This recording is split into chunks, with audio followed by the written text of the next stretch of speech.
दोस्तों, स्वागत है आप सभी का अपना चैनल अजीत का मैथ में। उम्मीद करते हैं आप सब अच्छे होंगे। चलिए तो आप लोग के बीच झारखंड पात्रता परीक्षा 2016 में जो एग्ज़ाम हुआ था उसका पीवाई की क्वेश्चन लेके आ चुका हूँ मैथ का।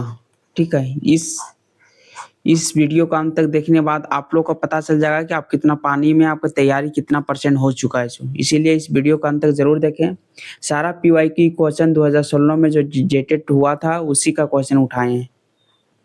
टोटल प्रीवियस ईयर क्वेश्चन आप लोग खुद देखिए इसमें कितना क्वेश्चन आपको आता है। क्वेश्चन का लेवल झारखंड कितना अच्छा रखता है स्टैंडर्ड। इस क्वेश्चन करने के बाद आप लोग को महसूस होगा कि तैयारी का स्टैंडर्ड कैसे आप लोग को रखना पड़ेगा। ठीक है, इजी क्वेश्चन आप सोचते हैं चलो 1 to 5 है या 6 to 8 क्लास का बच्चा पढ़ाना, कहाँ टफ क्वेश्चन आएगा उसमें। लेकिन आज का क्वेश्चन वीडियो देखने के बाद आप लोग को महसूस होगा कि क्या हम लोग तैयारी किस लेवल का कर रहे हैं या किस लेवल का हमको तैयारी करना चाहिए था। तो चलिए ठीक है, वीडियो को अंत तक जरूर देखिएगा। और बता दें इस वीडियो में जो नए हो सब्सक्राइब जरूर कर लीजिएगा। साथ ही आपको इस चैनल पर बिल्कुल फ्री में पीवाई की क्वेश्चन क्या करवाया जा रहा है। Chapter wise basic to advance theory भी पढ़ाया जा रहा है। इसीलिए इस चैनल में जुड़ना ना भूलें और अपने दोस्तों को साथ शेयर करना ना भूलें। तो चलिए सीधा क्वेश्चन स्टार्ट करते हैं। 2016 का पीवाई की क्वेश्चन जो मैथ में झारखंड जेटेट के द्वारा पूछा गया था। ठीक है, सीधा चलते हैं। क्वेश्चन नंबर फर्स्ट देखते हैं आज का क्या है। टोटल क्वेश्चन पीवाई की क्वेश्चन एक हम खुद से नहीं लिए। ठीक है, चलते हैं देखते हैं फर्स्ट क्वेश्चन क्या है। फर्स्ट क्वेश्चन बढ़ रहा है 9 से लेकर के 21 का मान निकालने हमको निकालना है। 9 + 10 + 11 डॉट डॉट कहाँ तक 21 तक हमको वैल्यू सम करके निकालना। आपको हम फार्मूला बताए थे, देखे होंगे। अगर जो क्लास मेरा नहीं देखे होंगे जाकर देखिए first class first practice set में ही टोटल सारा कुछ फार्मूला बताए हैं। इसीलिए बोलते हैं मेरा क्लास में जुड़ा रहिए, एक भी मेरा क्लास से बाहर क्वेश्चन नहीं जाएगा। ठीक है, आज आपको पता चल जाएगा कि मेरा क्लास में आज तक जो जुड़े होंगे इतना दिन में जो सारा प्रैक्टिस किए होंगे कितना क्वेश्चन बनाने में कितना आसान लगेगा। ठीक है, तो चलिए फर्स्ट देखते हैं फर्स्ट में इसका क्या कैसे निकालेंगे। हम आपको बताए थे रेगुलर नंबर रहेगा, लगातार संख्या रहेगा 1 2 3 डॉट डॉट डॉट डॉट कहीं तक रहेगा, n तक रहेगा। और इसका सम निकालने के लिए क्या बोले थे, इसका अगर सम निकालना है n संख्या तक सम निकालना है तो क्या बोले, जितना संख्या रहेगा वो लिख दीजिएगा, उससे एक एक्स्ट्रा बढ़ा दीजिएगा, n+1 कर दीजिएगा, बाई 2 से डिवाइड कर दीजिएगा। ठीक है, ये होता है सम। अब देखिए हमको पूछा है 9 से 21 तक, लेकिन लगातार नहीं पूछा, ये एक से होता है। जब भी फार्मूला है हम लिखाएंगे 1 से लिखेंगे 1 2 3 जब रहेगा n तक तब इसका फार्मूला आता है, लेकिन 1 से तो है नहीं। यहाँ 9 से स्टार्ट है तो हमको आते तब इसका फार्मूला आप क्या होगा कैसे लिखेंगे। तब देखिए इसको के लिए आप देख सकते हैं, अब 9 से है तो अब 1 से लेकर के 1 2 लेकर के हम 21 तक का सम निकाल लेंगे और उसमें से अगर माइनस कर देंगे 1 से 8 तक तो हो पाएगा आंसर। देखिए तो हो जाएगा नहीं। 1 से लेकर के 21 तक पहले टोटल संख्या का सम निकालेंगे 1 2 3 डॉट डॉट डॉट डॉट 21 तक निकालेंगे। ठीक है, और उसमें से माइनस कर देंगे 1 2 डॉट डॉट कहाँ 8 तक 21 तक निकालने 9 से पहले हमको माइनस कर देंगे तो आ जाएगा आंसर। तो इसके लिए क्या होगा, सम 21 तक बोला है तो क्या कीजिए 21 तक बोलेगा तो एक संख्या बढ़ा दीजिएगा 22 कर दीजिएगा, हम बाई 2 कर दीजिएगा, माइनस 8 तक यहाँ बोला है 8 लिखिएगा, एक संख्या बढ़ा दीजिएगा 9 हो जाएगा, आप 2 से डिवाइड कर दीजिएगा।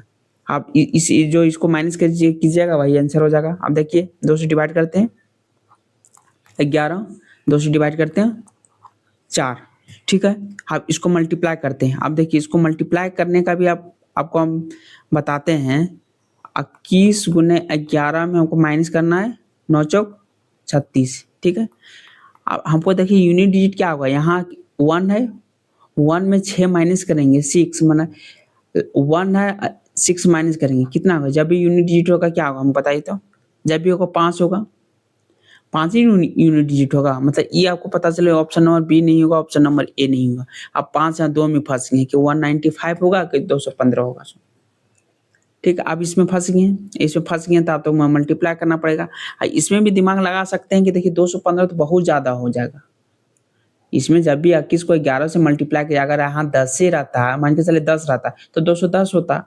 210 में 36 माइनस करना है, तो कभी वो 215 होगा, कभी नहीं होगा, 195 आंसर होगा। इसको डायरेक्ट आप स्मार्ट अप्रोच से भी कर सकते हैं।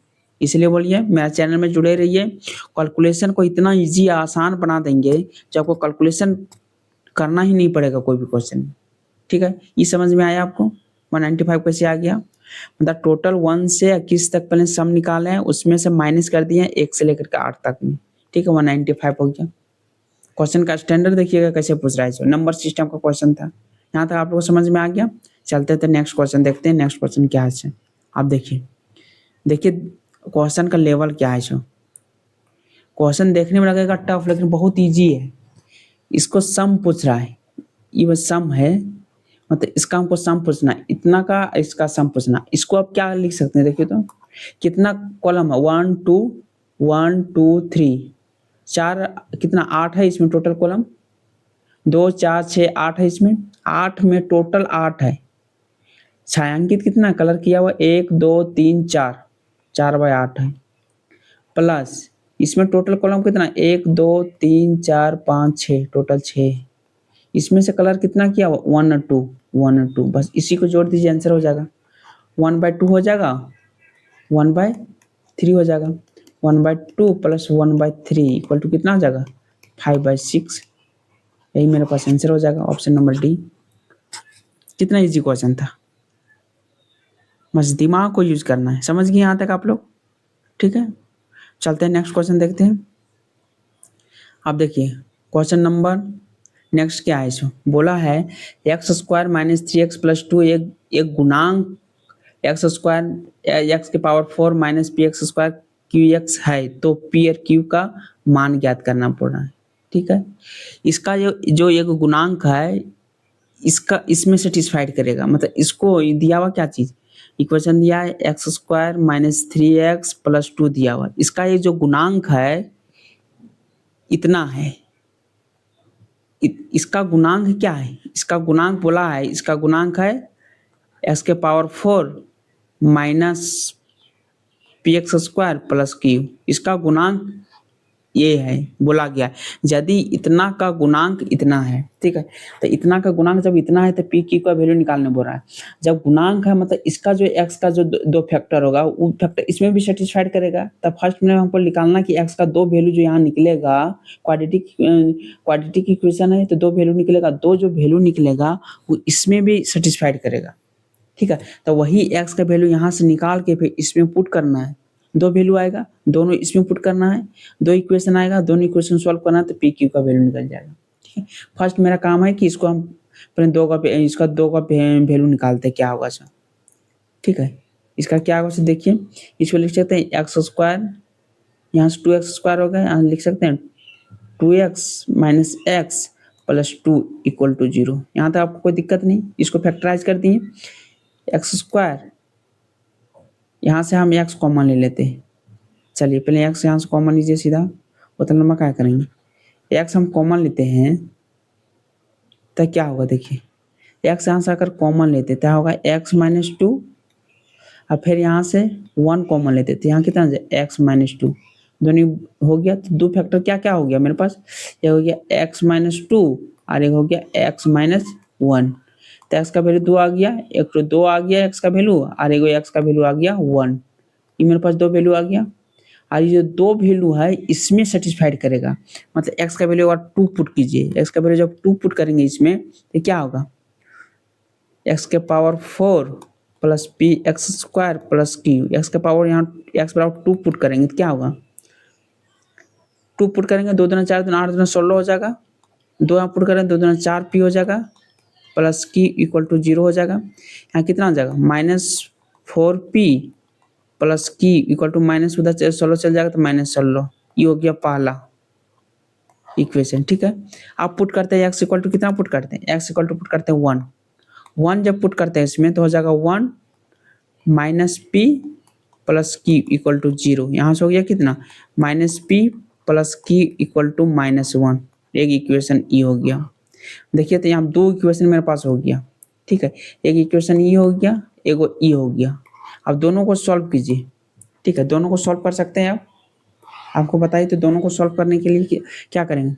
कुछ नहीं करना, देखिए माइनस, अगर दोनों को माइनस कर दें वैसे ऐसे समझ में आएगा? चलिए अच्छा नहीं, सीधा देखिए आप लोग को करके बताते हैं। इतना बराबर -16 हो गया, इसको करते हैं -p plus q equal to -1 हो गया, ठीक है।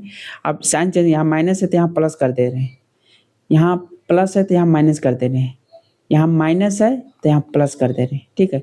इसको इसको कैंसिल कर देंगे प्लस माइनस, अब बचेगा यहाँ क्या चीज, यहाँ बचेगा -3p इक्वल टू, यहाँ कितना बचेगा -15, माइनस से माइनस कैंसिल हो गया, p बराबर हो गया 5, p बराबर 5 हो गया, p बराबर 5 हो गया, p बराबर 5 आप इसमें पुट करते हैं, p के जगह 5 पुट करते हैं तो q बराबर कितना होगा देखिए तो, p का वैल्यू अगर इसमें पुट करते हैं p का तो यहाँ 5 हो गया, -5 हो गया, उधर चल जाएगा तो +5 हो जाएगा, +5 हो जाएगा तो q का वैल्यू 4 हो जाएगा, ये समझे? तो p का 5 q का 4, ऑप्शन नंबर सी हो गया। यहाँ तक किसी को दिक्कत तो बताइए, आप लोग को कुछ करना नहीं है, खाली बस सॉल्व करना है। देखते हैं क्वेश्चन का स्टैंडर्ड लेवल क्या रखा सो। आप सोचिएगा कि नहीं हम पढ़ाएंगे तो चौथा पांचवा स्टूडेंट को पढ़ाएंगे तो इतना टफ क्वेश्चन कहाँ से आता है। देखिए क्वेश्चन का स्टैंडर्ड कैसे रखा है, 2016 का बात है, अब तो 2026 आ गया, 10 साल के बाद आप सोचिए क्वेश्चन का स्टैंडर्ड लेवल क्या रखा जाएगा इसे झारखंड में। ठीक है, यहाँ तो समझ में गए होंगे आप लोग। चलते हैं तो नेक्स्ट क्वेश्चन, क्वेश्चन नंबर 64। ठीक है, यहाँ क्या है, अब देखिए दिया हुआ मेरे पास, ध्यान से देखिएगा क्या दिया हुआ था।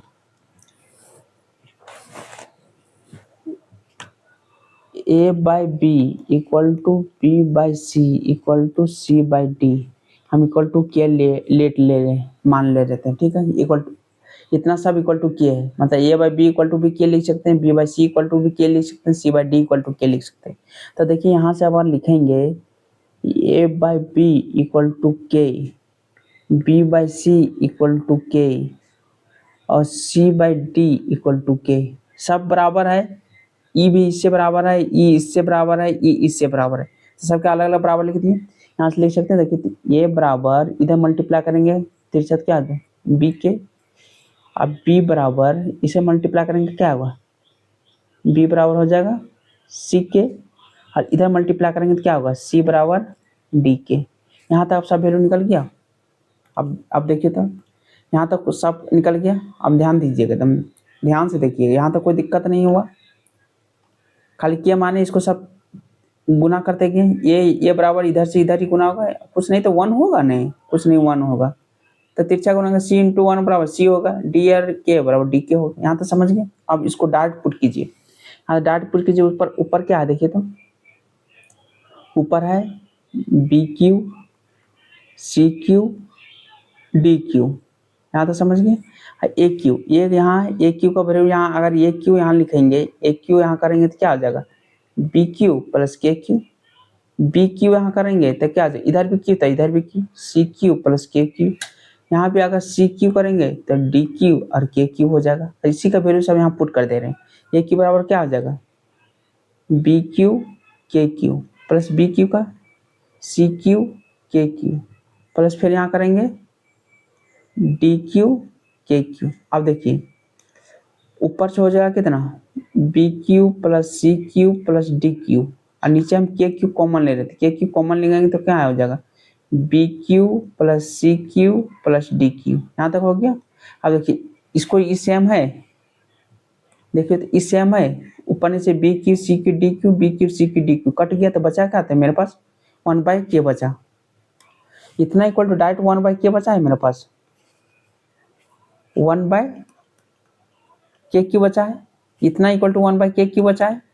अब के क्यू का वैल्यू, के क्यू का वैल्यू अब देखिए के क्यू है, अब के क्यू का वैल्यू क्या लिख सकते हैं हम देखिए तो, इतना इक्वल टू मेरे पास बचा है 1 बाई के क्यू, और के क्यू का वैल्यू क्या लिख सकते हैं 1 बाय के इंटू के, अलग अलग तोड़ सकते हैं के क्यू का, हो जाएगा हो जाएगा। तो के का वैल्यू क्या कहाँ है यहाँ पे, के का वैल्यू क्या है ए बाई बी है, बी बाई सी है, सी बाई डी है। ए का value 1 by A by B, फिर के का वैल्यू बी बाई सी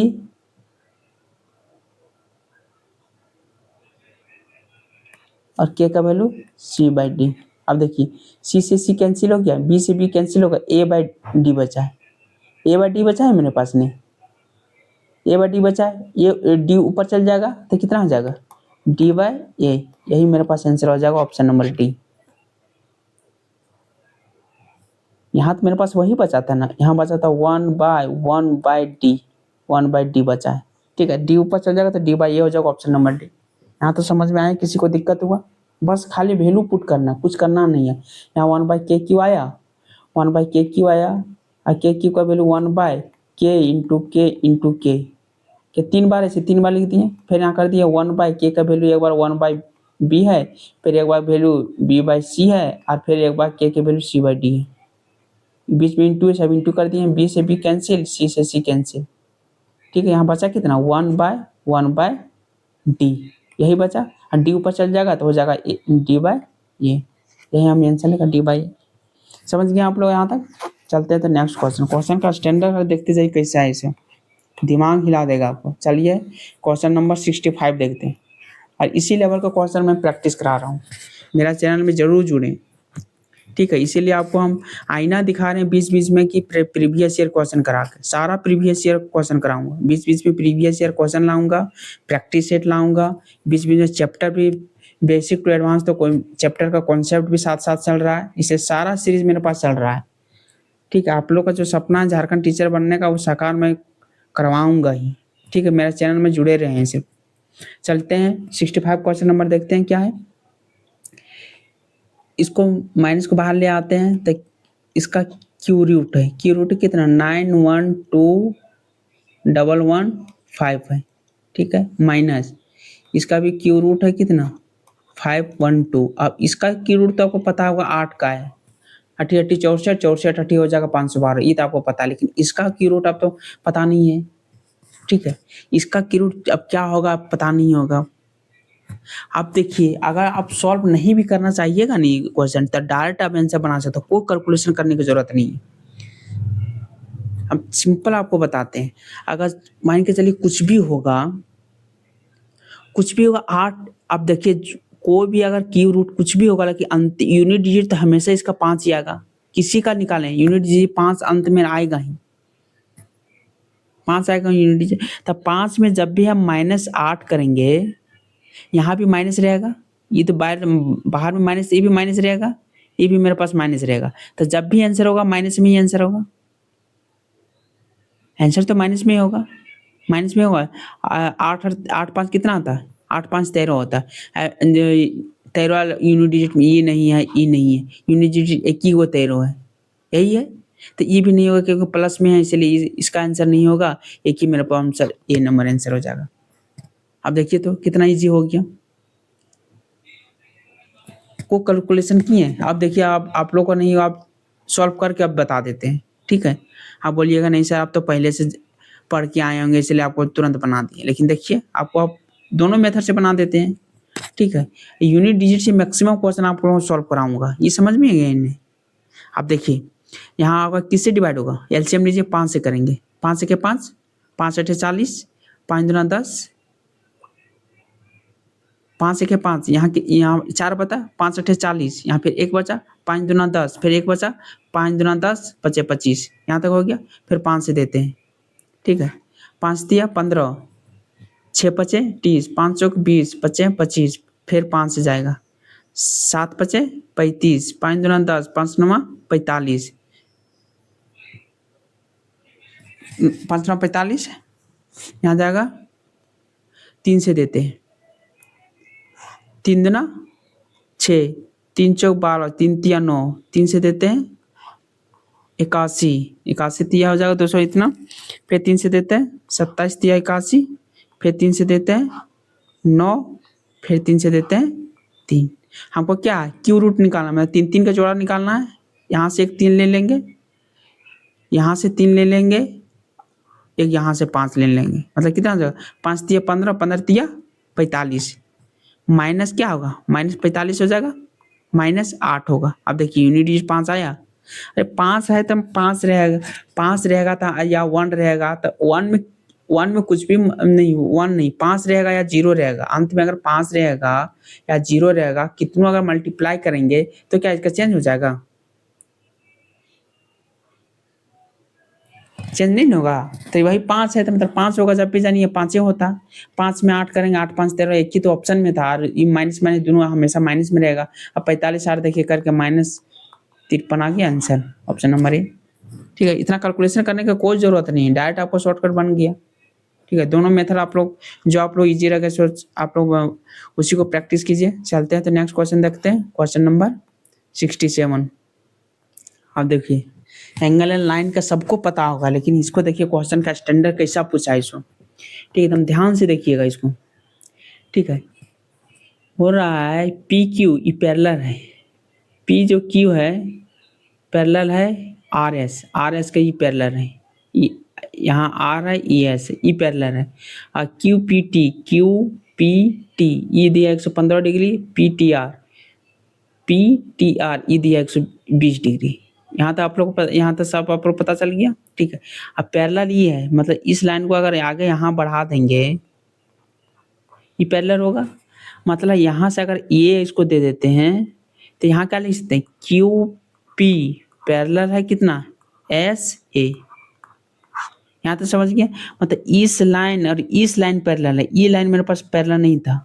ठीक है, तो आप देखिए इस लाइन पैरेलल था। आप देखिए ई है मेरे पास क्या, ये 15 डिग्री है, ये 15 डिग्री है। तब देखिए इस एंगल, ये एंगल कितना होगा। तो कोई भी अगर पैरेलल लाइन है, ऐसे पैरेलल लाइन मान के चलिए, इस एंगल अगर 100 डिग्री रहेगा तो ये भी मेरे पास 100 डिग्री रहेगा। क्यों, कोरस्पॉन्डिंग एंगल से। अगर ये 50 है तो ये भी 50 रहेगा। ठीक है, तो ये 115 है तो अंत में अंदर वाला कोण जो होगा, देखिए अंदर वाला ये जो कोण होगा ये भी मेरे पास 115 होगा। 115 डिग्री ये हो गया, और ये क्या हो गया, ये 20 डिग्री हो गया। तो हमको निकालना है इस एंगल बाहर का। तो बाहर का एंगल क्या, अंदर का दोनों अंदर दोनों सामने कोनों का योग बराबर बाहर का होता है। तो अंदर का कितना है, ये है 20, ये है 15, तो कितना हो जाएगा, 20 और 15 कितना, 135 हो जाएगा।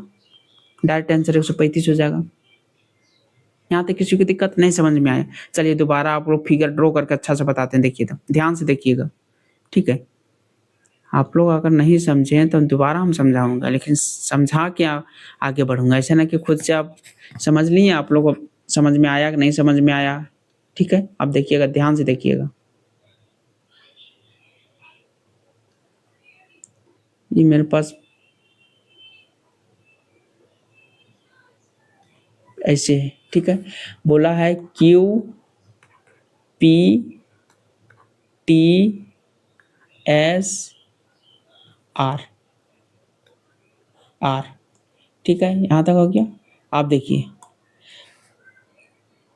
यहाँ पे मेरे पास आर ई एस और क्यू और पी, ये दोनों मन इस लाइन, ई लाइन और ई लाइन मेरे पास पैरेलल है। इस लाइन मेरा पैरेलल नहीं है, मतलब इसको सीधा अगर ड्रॉ करेंगे तो मेरे पास पैरेलल होगा।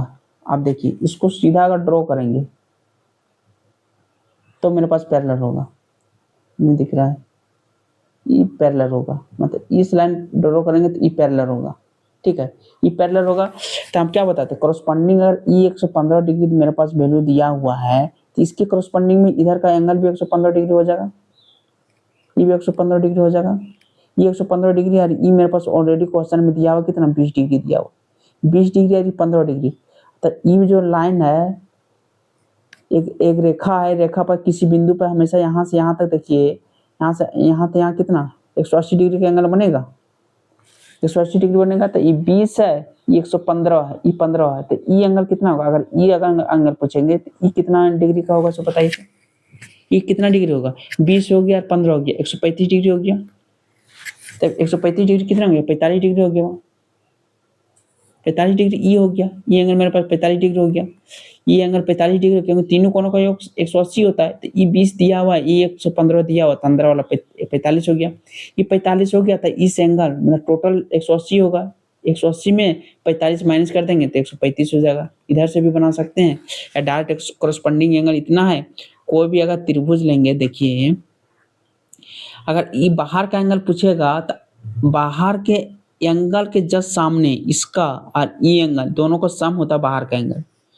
कुछ भी अगर बाहर एंगल नहीं है, जैसे हम बोलेंगे इस एंगल में 40 है, ये हमको 50 है, ठीक है? तो बोलेंगे इस एंगल कितना बाहर का, तो बाहर का 90 हो जाएगा। एंगल के जस्ट सामने वाला एंगल नहीं, सामने वाला एंगल छोड़ के जो दो एंगल बचेगा उसका सम ही बाहर का एंगल होता है, ठीक है?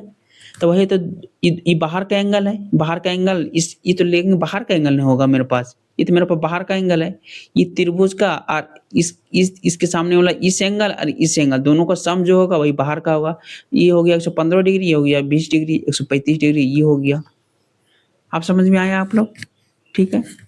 चैप्टर जब बताएंगे टोटल डिटेल में पूरा बताएंगे, ठीक है? फिर भी आप लोग को समझ में नहीं आएगा तो कमेंट कीजिए क्या किस में प्रॉब्लम हो गया है सो, ठीक है? तो चलते हैं, तब तक नेक्स्ट क्वेश्चन देखते हैं। क्वेश्चन नंबर देखते हैं 68 नंबर। आप देखिए पी क्यू आर एक ट्रायंगल है, ठीक है? पी क्यू आर एक ट्रायंगल है। अब देखते हैं, चलिए एक हम ट्रायंगल लेते हैं।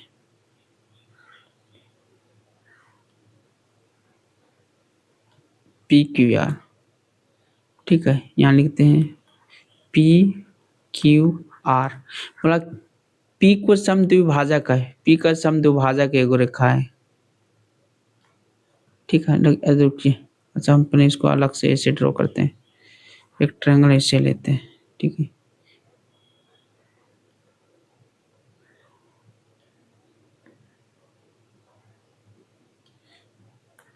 पी क्यू आर एक ट्रायंगल है, एक समद्विभाजक है, पी का समद्विभाजक है।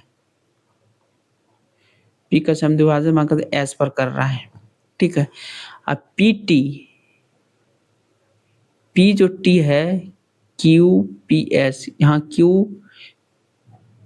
पी क्यू एस का समद्वि पी होगा, यहाँ पी क्यू आर है के समद्वि हो जाते थे, पी एक टी है, ठीक है? इसको समद्विभाजित कर रहा है पी टी, ठीक है? तो पूछा टी पी एस हमको इस एंगल पूछ रहा है हमको, ठीक है? हमको ई एंगल पूछ रहा है, टी पी एस का इस एंगल कितना होगा, ठीक है? तो इस एंगल का फॉर्मूला होता है एंगल क्यू और एंगल आर का डिफरेंस। एंगल क्यू को एंगल आर में डिफरेंस करके उसको क्यू को आर से 2 से डिवाइड कर देंगे तो वही मेरे पास आंसर हो जाएगा।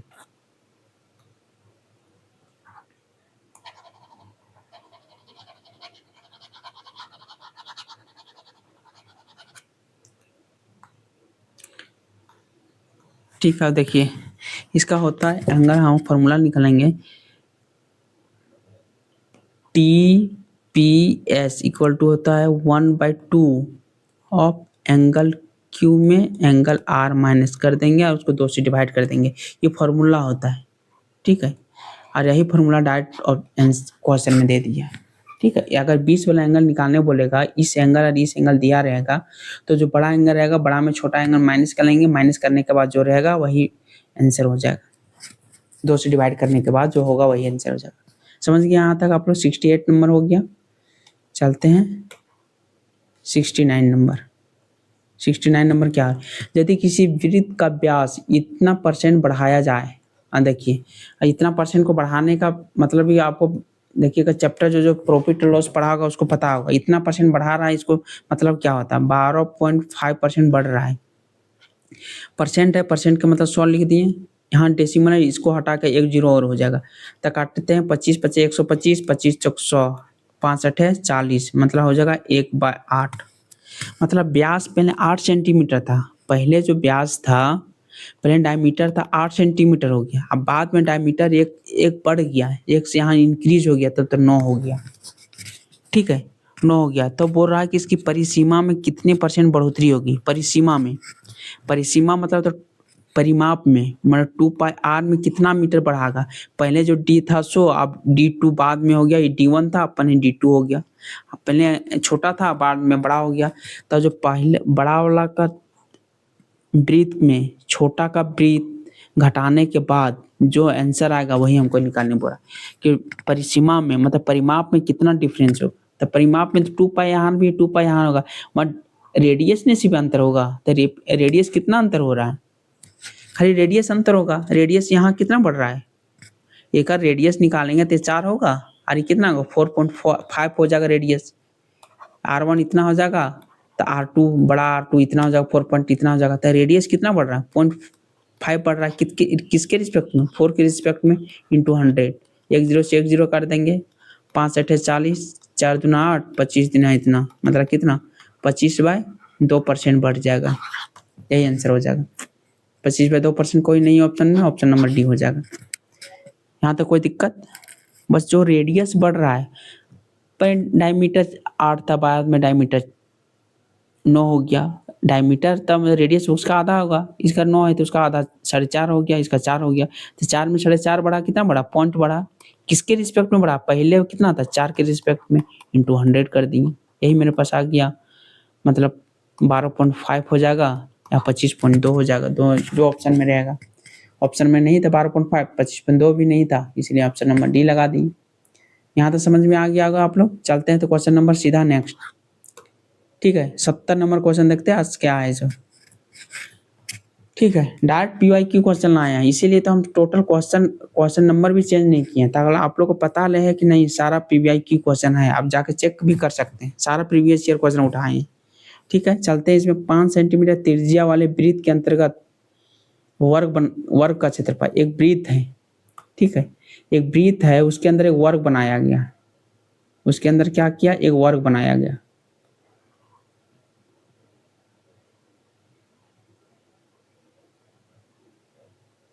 मान के चलिए एक वर्ग बन गया, एक वृत्त है, वृत्त के अंदर एक वर्ग बन गया।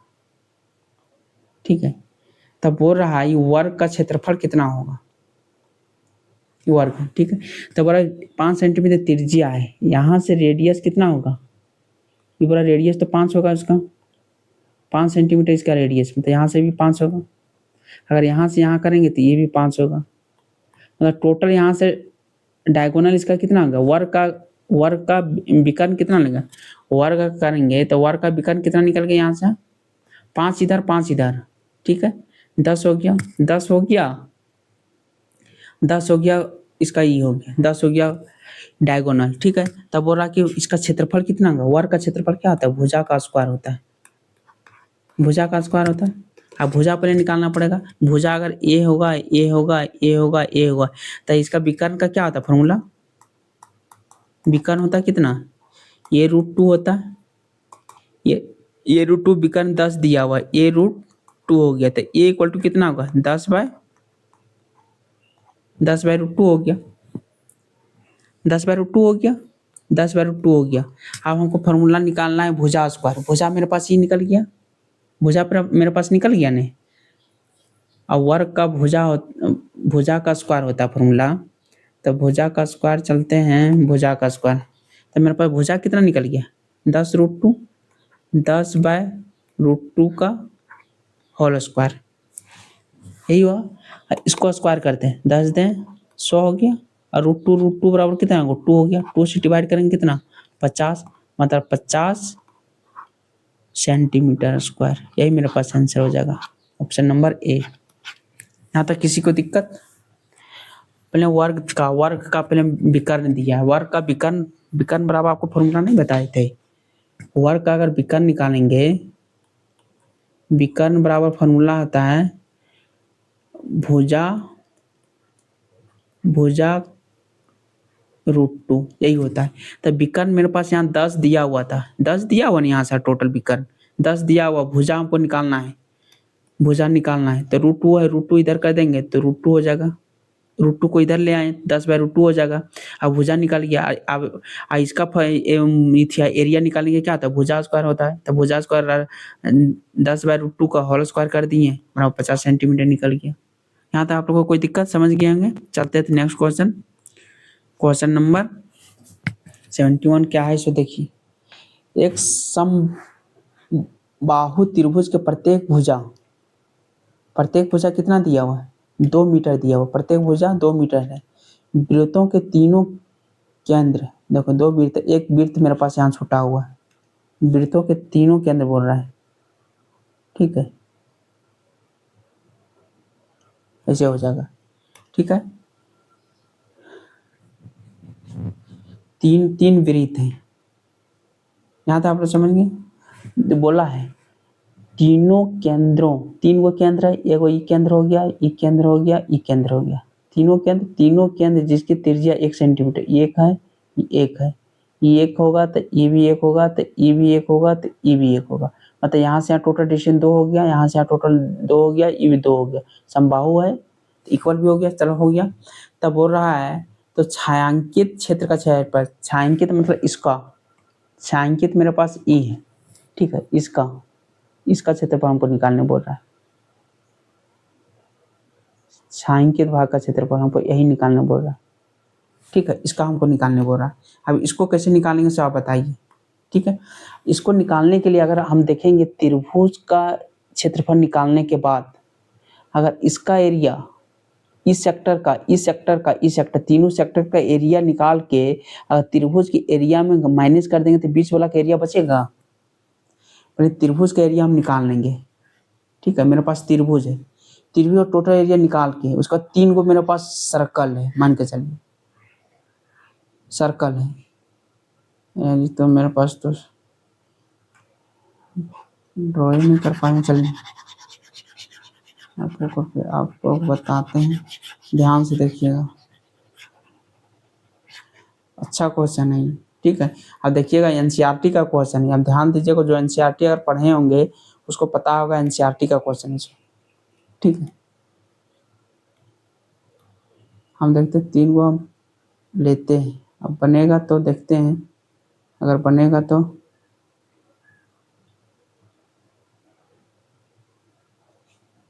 ठीक है।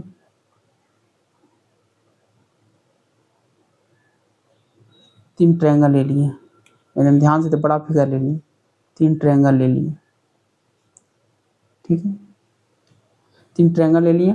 अब देखिए तीनों ट्रायंगल आप ले लिए हैं तो हमको बस छायांकित भाग का क्षेत्रफल मतलब इसका क्षेत्रफल निकालने पड़ रहा है, इसका क्षेत्रफल, ठीक है, इसका क्षेत्रफल। तो इसका क्षेत्रफल निकालने के लिए अगर ये ट्रायंगल अगर ले लेंगे ए बी सी का ट्रायंगल का एरिया निकालने के बाद अगर इस सेक्टर तीनों सेक्टर का एरिया निकाल लेंगे और ट्रायंगल के एरिया में अगर तीनों माइनस कर देंगे, इसको हटा देंगे तीनों को, तो बीच वाला का एरिया बच जाएगा, बचेगा। तब पहले निकालते हैं समबाहु त्रिभुज का क्षेत्रफल, पहले त्रिभुज का निकालते हैं, समबाहु त्रिभुज का पहले क्षेत्रफल निकालते हैं, क्या होता है सो आप हमको बताइए, ठीक है। समबाहु का त्रिभुज का हमको क्षेत्रफल किसी को पता है? अब इसका क्षेत्रफल नहीं जानिएगा तब तो फिर आप लोगों को तो बहुत मेहनत करना पड़ेगा।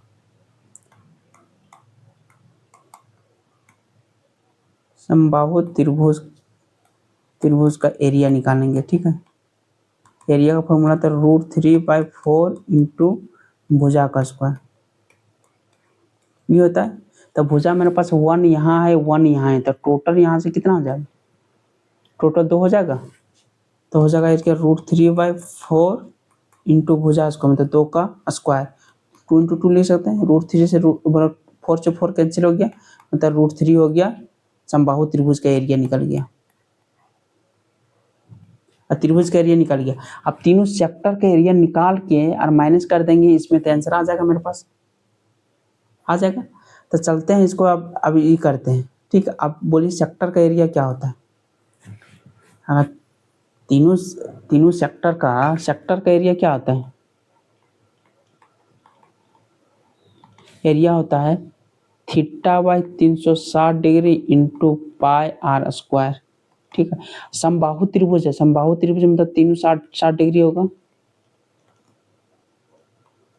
लिखा हुआ है यहाँ समबाहु त्रिभुज मतलब सेक्टर का तीनों के एंगल 60 है, तो लिख सकते हैं 60/360 degree into pi into R कितना है, यहाँ से यहाँ रेडियस 1 सेंटीमीटर है, 1 इंटू 1 क्या सेक्टर है, 1 2 3 मतलब तीनों का निकालना है, तो 3 से मल्टीप्लाई कर देंगे,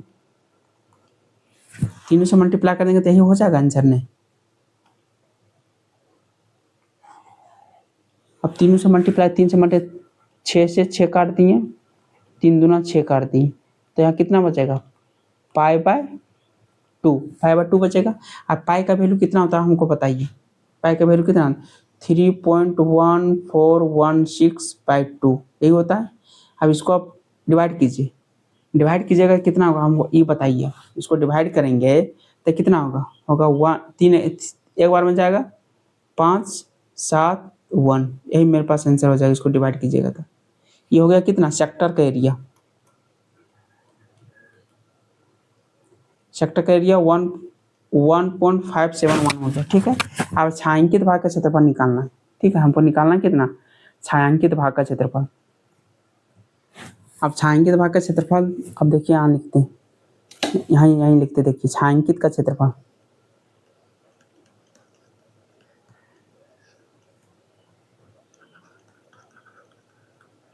एरिया होगा क्या, त्रिभुज का एरिया √3 में माइनस कर देगा, नहीं √3 में माइनस कर देंगे इस सेक्टर का एरिया 1.571 माइनस कर देंगे। ठीक है, √3 का वैल्यू कितना होता है आप बताइए, 1.732 यही होता है, 1.732 होता है। अब उसमें माइनस करेंगे 1.571 माइनस करेंगे। ठीक है, तो कितना हो जाएगा, इसको माइनस कीजिए, होगा 6 गया 0.6162, यही होगा मेरे पास आंसर, मीटर स्क्वायर 0.162 यही होगा आंसर, ऑप्शन नंबर बी। अब देखिए यहाँ तक किसको क्या दिक्कत हुआ सो बताइए। क्वेश्चन बहुत अच्छा लेवल का, देखिए एनसीईआरटी में पढ़े होंगे, 9th क्लास का भी बुक में होगा ये। ठीक है, एनसीईआरटी का क्वेश्चन है ये समझ में आया आप लोग को। पर त्रिभुज का एरिया निकालनी है, त्रिभुज के एरिया में सेक्टर का एरिया माइनस कर दिए, वही आंसर हो जाएगा, ऑप्शन नंबर बी। यहाँ तक किसी का दिक्कत, सेक्टर का एरिया का फॉर्मूला होता है θ/360 डिग्री, तो पाई स्क्वायर। थीटा में रखना है कि कितना का एंगल बनाएगा उसी को थीटा कहते हैं। यहाँ 50 बनेगा तो 50, 45 बनेगा तो 45, जो एंगल बनाएगा वो एंगल यहाँ रखना है। ठीक है भाई, 360 इंटू πr², बस इस सेक्टर का वैल्यू। 3 सेक्टर था इसलिए यहाँ 3 से मल्टीप्लाई कर दिए, 2 सेक्टर रहता था 2 से मल्टीप्लाई करते। समझ गया यहाँ तक आप लोग। चलते हैं तो फिर नेक्स्ट क्वेश्चन देखते हैं, क्वेश्चन नंबर 72। ठीक है, बोला है किसी विद्यालय के 10 शिक्षकों की उम्र में इतना जो है 23 41 28 54 35 26 23 33 38 40 है, शिक्षकों की उम्र का प्रास क्या होगा। प्रास जिसको बोलते हैं रेंज। ठीक है, रेंज जिसको बोलते हैं, तो रेंज प्रास क्या होता है, प्रास बराबर क्या होता है, मैक्सिमम में मिनिमम माइनस करेंगे, इसी को हम प्रास कहते हैं, रेंज कहते हैं जिसको। मैक्सिमम वैल्यू मेरे पास कितना है, मैक्सिमम वैल्यू इसमें टोटल डेटा में देखना मैक्सिमम वैल्यू कितना है, मैक्सिमम हमको 54 दिख रहा है, 54 करेंगे।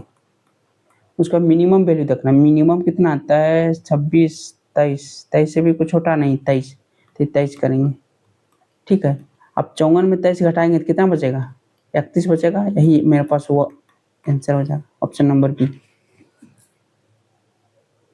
रेंज बराबर यही होता है, मैक्सिमम वैल्यू डेटा में से अगर रेंज पूछेगा तो इसका वैल्यू वही होता है, मैक्सिमम में मैक्सिमम वैल्यू लेना है और मिनिमम वैल्यू लेना है, इसी को बस माइनस कर देना, यही मेरे पास आंसर होता है। तो वही उसी को प्रास कहते हैं, रेंज को हिंदी क्या होता है, प्रास होता है। ठीक है, ये समझ गए, 31 आंसर हो गया। अब बताइए, आज क्लास यहीं तक रखता है, कुछ क्वेश्चन और बच गया, फिर नेक्स्ट क्लास में आप लोग को लेके आऊँगा, तब तक आप उसको प्रैक्टिस कीजिए और आप लोग अपना देखिए कि आप कितना पानी में है, कितना आप लोग तैयारी मजबूत है। इसमें आज का प्रीवियस ईयर क्वेश्चन से आप लोग को अनुभव होगा कि हम किस लेवल का तैयारी कर रहे हैं, किस लेवल का क्वेश्चन पूछ रहे हैं इसमें। इसीलिए आप लोग जो नए हैं चैनल में सब्सक्राइब कर लें, इस टाइप का क्वेश्चन मेरा चैनल में बिल्कुल फ्री, कोई पैसा नहीं, बिल्कुल फ्री आप लोग को सारा कुछ मिलेगा, पूरा कंटेंट एकदम एडवांस लेवल का। एनसीईआरटी बेस्ड में क्वेश्चन प्रैक्टिस करा रहा हूँ, साथ ही में चैप्टर वाइज भी चल रहा है, नंबर सिस्टम जिसमें से खत्म हो चुका है, प्रॉफिट और लॉस का 2 भी क्लास हो गया। ठीक है, उसमें भी जाके देखिए, टोटल एनसीईआरटी बेस्ड हम प्रैक्टिस करा रहे हैं। आज अब तक जेटेट एग्जाम डेट आता है उसके पहले मैं मैक्सिमम से मैक्सिमम जितना प्रैक्टिस सेट हो सके 20 25 30 40 प्रैक्टिस सेट आसपास करा दूंगा। चैप्टर लगभग मैक्सिमम चैप्टर का थ्योरी में कंप्लीट करा दूंगा। ठीक है, इसलिए मेरे चैनल में जुड़े रहें आप लोग, बिल्कुल फ्री PDF सारा कुछ आपको बिल्कुल फ्री में दिया जा रहा है। फिर मिलते हैं नेक्स्ट वीडियो में, तब तक अपना ख्याल रखिएगा। जय हिंद, जय झारखंड।